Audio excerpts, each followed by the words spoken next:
ಈಗ ಫ್ರೆಂಡ್ಸ್, ಮನೆ ಹಾಳು ಮಾಡೋರು ನಮ್ಮ ಇಂಡಿಯಾದಲ್ಲಿ 70% ಜನ ಇದ್ದೇ ಇರ್ತಾರೆ. 30% ಮಾತ್ರ ಉದ್ಧಾರ ಮಾಡೋರು ಇರೋದು, ಸರಿನಾ?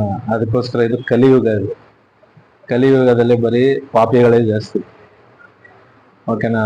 ಅದ್ರೊಳಗಡೆನೆ ಒಂದು 30% 40% ಒಳ್ಳೆಯವರು ಇದ್ದಾರೆ. ಯಾಕಂದ್ರೆ ಅವ್ರ ಸಂಖ್ಯೆ ಜಾಸ್ತಿ ಇದೆ ನೋಡಿ, ಅದಕ್ಕೋಸ್ಕರ ಒಳ್ಳೆಯವರು ಬದುಕಕ್ಕೆ ಸ್ವಲ್ಪ ಕಷ್ಟ ಅಷ್ಟೇ.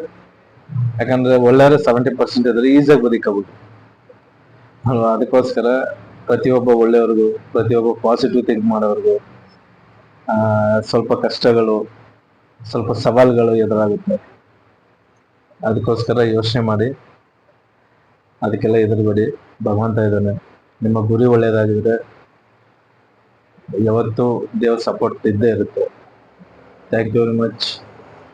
ನಾವು ಒಳ್ಳೇದು ಮಾಡ್ಕೋಗೋಣ, ನಮ್ಮ ಸುತ್ತಮುತ್ತ ಇರೋನು ಒಳ್ಳೇದು ಮಾಡ್ಸೋಣ. Thank you. ಎಲ್ಲರೂ ಚೆನ್ನಾಗಿರ್ಲಿ, ಎಲ್ಲರೂ ಆ ದೇವ್ರ ಆಶೀರ್ವಾದ ಸಿಕ್ಲಿ, ಎಲ್ಲರೂ ಚೆನ್ನಾಗಿರಿ, ಎಲ್ಲ ಪಾಸಿಟಿವ್ ಆಗಿರಿ, ಎಲ್ಲರೂ ನೀವು ಏನು ಅನ್ಕೊಂಡಿದ್ರೆ ಎಲ್ಲ ಸಕ್ಸಸ್ ಆಗಲಿ. ಹೊಸ ವರ್ಷಗಳು ಬರ್ತಾನೆ ಇರುತ್ತೆ. 12 ತಿಂಗಳ ಆದ್ಮೇಲೆ ಒಂದು ವರ್ಷ ಚೇಂಜ್ ಆಗೇ ಇರುತ್ತೆ. ನಾವು ಚೇಂಜ್ ಆಗ್ಬೇಕಷ್ಟೇ. ನಾವು ಯಾವಾಗ ಚೇಂಜ್ ಆಗಲ್ಲ, ಅದು ಎಷ್ಟೇ ವರ್ಷ ಆಗೋದು ನಾವು ಹಂಗೆ ಇರ್ತೀವಿ. ಸೆಲೆಬ್ರೇಟ್ ನಾವು ಯಾವಾಗ ಮಾಡ್ಬೇಕು ಗೊತ್ತಾ? ನಾವು ಫಸ್ಟ್ ಚೇಂಜ್ ಆದಾಗ.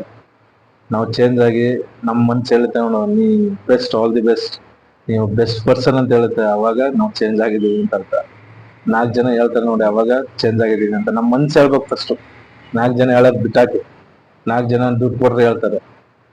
ನಮ್ಮ ಮನ್ಸು ಒಳಗಡೆ ದೇವ್ರ ಮೆಚ್ಚೋ ಥರ ನಾವಿದ್ರೆ ನಾವು ಯಾವತ್ತು ಒಳ್ಳೆ ದಾರಿಯಲ್ಲಿ ಹೋಗ್ತಾ ಇರ್ತೀವಿ. ಅವತ್ತು ಹೊಸ ವರ್ಷನ ನಿಮ್ಗೆ ಯಾವತ್ತು ನೀವು ಆ ಥರ ಚೇಂಜ್ ಆಗ್ತೀರ, ಅವತ್ತು ನಿಮ್ಗೆ ಹೊಸ ವರ್ಷ, ಅವತ್ತು ನಿಮ್ಗೆ ಹಬ್ಬಗಳು ಅಷ್ಟೇ. ಅದು ಬಿಟ್ಟು ಸುಮ್ಮನೆ ಹಬ್ಬಗಳು